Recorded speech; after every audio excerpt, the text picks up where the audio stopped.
Hello friends, நம்ம favourite சீரியலில் அடுத்து என்ன சுவாரஸ்யமாக நடக்குதுன்னு பார்க்குறீங்க. மல்லி இருந்துக்கிட்டு இப்போ எப்படியாச்சும் இந்த வீட்டை விட்டு போயிடணும் அப்படின்னு சொல்லிட்டு அவங்க நினைக்கிறாங்களோ இல்லையோ, விஜய் நினைக்கிறாரு. ஏன்னா அந்த அளவுக்கு அவங்க நடந்துட்டுருக்காங்க. இப்போ இவங்க டைவர்ஸ் பண்ணுறதுனால தான் இப்படியெல்லாம் பண்ணிட்டு இருக்காங்க. எந்த ஒரு விஷயமே தெரியாத நம்ம விஜய் இருந்துக்கிட்டு என்ன பண்ணுறதுன்னே தெரியாம முடிச்சு நின்றுக்கிறாரு. இப்போ இந்த கதிரேசன் இதை சாக்கா பயன்படுத்தி இப்போ இவங்க ரெண்டு பேர் கூட சண்டை பயங்கரமாக ஓடிட்டுருக்கு அப்படின்னு சொல்லிட்டு இந்த ராஜேஸ்வரி சொல்ல இந்த சான்ஸை பயன்படுத்தி மல்லியை எப்படியாச்சும் அவங்க பிரிச்சுட்டோன்னு வச்சுக்கோங்க, அதுக்கப்புறம் எந்த பிரச்சனையும் இல்லை அப்படின்னு சொல்லிட்டு நேராக அவங்க வீட்டுக்கே போயிடும். கத்தியோட அதுக்கப்புறம் வேலை செஞ்சுட்டு இருக்க நம்ம மல்லியை கத்தியை வச்சு மிரட்டிட்டு இருக்கான். நீ விஜயை விட்டு போனால் தான் உன் வாழ்க்கையும் நல்லாயிருக்கும், அவன் வாழ்க்கையும் நல்லாயிருக்கும், இல்லைன்னு வச்சுக்கோங்க உன்னைய கொத்தி கொண்டுருவோம் அப்படின்றாங்க. என்ன வேணால் கொலை பண்ணிடுங்க, என்ன வேணால் பண்ணிக்கோங்க, எனக்கு அதை பற்றி பிரச்சனையே இல்லை. ஆனால் வெண்பா குட்டியும் விஜய் சார் ரொம்ப நல்லவங்க, தயவு செஞ்சு அவங்கள மட்டும் விட்டுருங்க, அவங்க சந்தோஷத்துக்காக தான் நான் இருக்கேன் அப்படின்னு சொல்லிட்டு இவன் சொல்லிட்டு இருக்கா. ஓஹோ அப்படியா, இதுவும் எனக்கு தெரியாமல் போச்சு. சரி சரி, அவன் நல்லா இருக்கணும்னு நினைக்கிறேன், ஆனால் நீ நல்லா இருக்கணும்னு அவன் நினைக்கலையே அப்படின்னு சொல்ல அந்த நேரம் பார்த்து விஜய் வீட்டுக்குள்ளே வந்துடுறாரு. ஆனால் பாவி கிழட்டு பயில, டே நீ எப்போ உள்ள வந்த, உனக்கு யாரா இந்த தைரியத்தை கொடுத்தது, நாங்கள் எங்கள் வேலை உண்டு, நாங்கள் எங்கள் வேலையை பார்த்துட்டு இருந்தாலும் ஏன்டா எங்கள் உசுரை வாங்குற, நாங்கள் என்னடா பாவம் பண்ணோம் உனக்கு, எங்களை ஏன்டா இப்படி டார்ச்சர் கொடுக்குற அப்படின்னு சொல்லி பயங்கரமாக திட்டிட்டு இருக்கேன். நீ இவன் உயிரோடு இருக்குன்னு நினச்சினா இந்த வீட்டை விட்டு போயிடு, வெண்பாவையும் விட்டு போயிடு, வெண்பாவை கூப்பிட்டு போனேன், அதுக்கப்புறம் இவளை கொண்டுருவேன் அப்படின்னு சொல்லிட்டு இந்த விஜய் கிழமை பேசிக்கிறாரு. உங்களோட கிழவா, ஏன்டா உனக்கு இந்த பிரச்சனை, குழந்தையே என்கிட்ட தான் இருப்பேன், என்ன தான் பிடிக்கும் அப்படின்னு சொல்லிச்சு. இதுக்கு மேலே உனக்கு என்ன தான் பிரச்சனை சொல்லு அப்படின்னு சொல்லிட்டு கேட்டால், எனக்கு என்ன பிரச்சனை உனக்கு தெரியாதா, நீ பொண்ணை கொலை பண்ணி எனக்கு அது எவ்வளோ ஒரு வருத்தமாக இருந்திருக்கும், அப்போ அதாண்டா உனக்கு அந்த புரியும், அந்த வேதனை, அந்த வலி, அந்த தீராத பகை அதெல்லாம் எப்படி இருக்கும் அப்படின்றது அப்போ தான் உனக்கு புரியும்.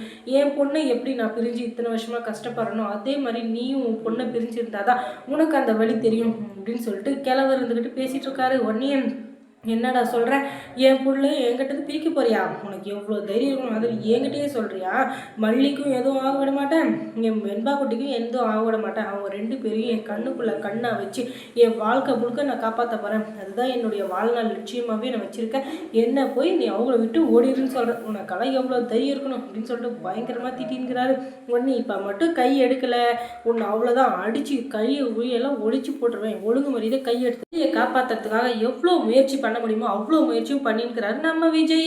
ஆனால் விஜய் ஒரு ஆளை கூட மதிக்கல இந்த கதிரேசன். நீ மட்டும் இப்போ இந்த வீட்டை விட்டு போல, அதுக்கப்புறம் மல்லியை உயிரோடே பார்க்க முடியாது அப்படின்னு சொல்லிட்டு பயங்கரமாக மாட்டி விட்டுறாரு. என்னடா இது, இந்த கிழவனுக்கு இவ்வளோ தைரியம் வந்துச்சு, எங்கேருந்து வந்துச்சு அப்படின்னு சொல்லிட்டு பார்த்தீங்கன்னா வேற எங்க, இந்த ராஜேஸ்வரி கிட்ட இருந்தா. ராஜேஸ்வரி கிட்ட எப்போ பார்த்தாலும் கூட்டணி போட்டு போட்டு அவங்க மனசை மாற்றி வச்சிருக்கான். அதுவும் இல்லாமல் இந்த ராஜேஸ்வரி பேச்சை கேட்டுக்கிட்டு வெண்பாவை எப்படி பிரிக்கிறது, மல்லியை எப்படி பழி வாங்குறது, விஜய் எப்படி பழி வாங்குறதுன்னு சொல்லிட்டு இதுங்க எல்லாம் ஒரே கூட்டணியை சேர்ந்துக்கிட்டு என்ன ஆட்டம் போடுதுங்கன்ற இதுங்க ஆட்டத்தை அடகத்துக்கு தான் நம்ம மல்லி புதுசாக ஒரு அவதாரம் எடுத்தாங்க. அந்த அவதாரம் நல்ல அவதாரமாக ஆச்சு. இவளுக்கு வேற வேலையே இல்லை, எப்போ பார்த்தாலும் கண்ணீரை விட்டு யார் என்ன சொன்னாலும் நம்பிட வேண்டியது. நீ உன்னால் முடிஞ்சது பார்த்துக்கோ, என்னால் இந்த வாழ்க்கையை விட்டு என்னால் போக முடியாது, விஜயை விட்டு நான் போக மாட்டேன், வெண்பா விட்டு போக மாட்டேன் அப்படின்னு சொல்லிட்டு விட அப்படியே நின்றா யார் என்ன சொல்ல போகிறாங்க. ஆனால் அதை பற்றியெல்லாம் யோசிக்கிறதே இல்லை. எப்போ பார்த்தாலும் அழுமுஞ்சியை போட்டு அழுகுனதா இந்த சீரியலை பார்க்குற என்ன மீனுக்கு வரவே மாட்டேங்குது. ஆனாலும் என்ன பண்ணுறது, நம்மளுடைய கடமையை நம்ம செஞ்சுட்டேன்னு ஆகணும் அப்படின்னு சொல்லிட்டு நம்ம பார்த்துட்டு இருந்தாலும் சரியான போர் அடிக்கிறாங்க. இது மல்லி ரிவெஞ்ச் எடுக்கிற மாதிரி அந்த ராஜேஸ்வரி போய் அடிக்கிறது, துவைக்கிறது, அதுவும் இல்லாமல் அவளை கழுத்தை பிடிச்சி தள்ளுறது, அந்த மாதிரி சொல்லிட்டு கொஞ்சம் இன்ட்ரெஸ்டிங்காக நினச்சின்னு வச்சுக்கோங்க, நல்லா பார்க்கலாம். ஆனால் இவங்க பண்ணுறதை பார்த்தா எப்போ பார்த்தாலும் அழுமுஞ்சா இருக்குது, இதை பார்க்கறதுக்கு பார்க்காம இருக்கலாம் அப்படின்னு சொல்லிட்டு எல்லாருமே தோணுது. அந்த அளவுக்கு இவங்க ரெண்டு பேரும் பண்ணிட்டு இருக்காங்க. என்ன பண்ணுறது, இந்த டைரக்டருக்கும் ராஜேஸ்வரிக்கும் ஏதோ பெரிய பிஸ்னஸ் டீல் போல், அதனால தான் எப்போ பார்த்தாலும் ராஜேஸ்வரியே ஜெயிக்கிற மாதிரி வச்சுருக்கிறாங்க. கொஞ்சம் அதை சரிக்கிற மாதிரி வந்துச்சுன்னா அடுத்த நாள் பார்த்தீங்கன்னு வச்சுக்கோங்க ராஜேஸ்வரி ஏதோ தூக்கி வைக்கிற மாதிரி பண்ணுறாங்க. அதனாலே எனக்கு இந்த சீரியலை பார்க்கறதுக்கே பிடிக்க மாட்டேங்குது அப்படின்னு நினைக்கிறவங்க கமெண்ட்ஸில் சொல்லுங்கள்.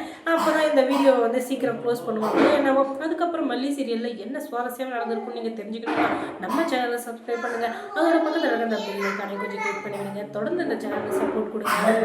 அதுக்கப்புறமா இந்த ரஞ்சிதா இருந்துக்கிட்டு அவள் பங்குக்கு ஏதாவது ஒரு பண்ணணும் இல்லையா, அதனால் அவளும் அவள் விஷயத்துக்கு ஒரு இதை பண்ணிகிட்டு இருக்கா. அது என்னென்னா என்ன என்ன மல்லி சந்தோஷமாக இருக்க போல், இன்னும் ஒரு வாரம் தான், ஒரே வாரம் தான் கோர்ட்டில் ஏறிங் வந்துச்சுன்னு வச்சுக்கோயேன். அதுக்கப்புறம் வெண்பாவும் விஜய் விட்டு போயிடுவா, நீயும் போயிடுவா. அதுக்கப்புறம் விஜய் கல்யாணம் பண்ணி நான் சந்தோஷமாக என் வாழ்க்கையில் யாருமே குறுக்க இல்லைன்ற மாதிரி வாழ போகிறேன். அந்த வாழ்க்கையை பார்த்து தயவு செஞ்சு வைரேறாது சரியா? உன் வாழ்க்கையை நான் தட்டி பறிக்கல, என்னுடைய வாழ்க்கையை நான் காப்பாற்றிக்கிறேன் அவ்வளோதான் அப்படின்னு சொல்லிட்டு இதுக்கு அவன் பேசினுங்கிறா. இது கேட்ட மல்லிக்கு வந்துச்சு பாருங்க ஒரு கோவம். என்ன பண்ணுறது, இவங்க நேரம் பேசுவாங்க, அதனால நம்ம காது குத்து கேட்டுதானே ஆகணும் அப்படின்னு சொல்லிட்டு அமைதியாக இருக்காங்க. அதுக்கப்புறம் மல்லி சீரியலில் என்ன சுவாரஸ்யமாக நடந்திருக்கும் நீங்கள் தெரிஞ்சுக்கணுன்னா நம்ம சேனலை சப்ஸ்கிரைப் பண்ணுங்கள். தேங்க்ஸ் ஃபார் வாட்சிங்.